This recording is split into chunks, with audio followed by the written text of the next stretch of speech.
Mutating webhooks are powerful components in Kubernetes that allow you to automatically modify resources as they're being created or updated. Think of them as intelligent middleware that sits between your kubectl commands and the Kubernetes API server, intercepting requests and making changes on the fly. Mutating webhooks are admission controllers that intercept API requests before objects are persisted to etc., the Kubernetes data store. They modify resource specifications automatically based on custom logic you define. These webhooks execute during the admission control phase, which happens after authentication and authorization, but before the object is actually saved. There are several practical use cases for mutating webhooks. First, injecting sidecar containers like service mesh proxies, logging agents, or monitoring tools into pods automatically. Second, adding default labels, annotations, or environment variables to enforce organizational standards. Third, setting resource limits and security contexts automatically to ensure compliance. And fourth, mounting secrets or config maps based on namespace policies without requiring developers to specify them manually.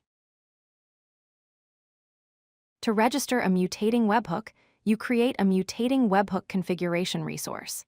This YAML defines the webhook's metadata and specifies where Kubernetes should send admission requests. The API version is admissionregistration.k8s.io/v1. The client config section tells Kubernetes how to reach your webhook service, including the service name and namespace where it's deployed.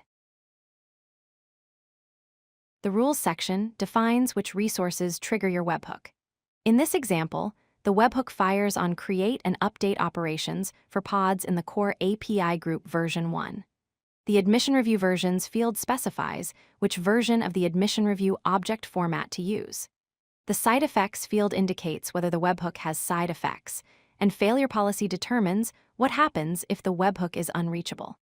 Setting it to fail means the operation is rejected if the webhook can't be contacted.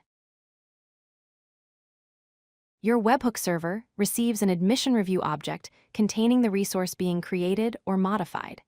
The server extracts the pod object from the request and creates JSON Patch operations to modify it. In this Go example, we're adding a label called injected with the value true to the pod's metadata. The function then returns a patch response that Kubernetes applies to the resource.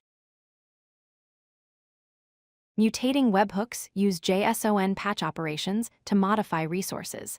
There are 4 main operation types: add inserts new fields or array elements into the resource, replace modifies existing field values, remove deletes fields or array elements, and copy duplicates values from one path to another within the resource structure.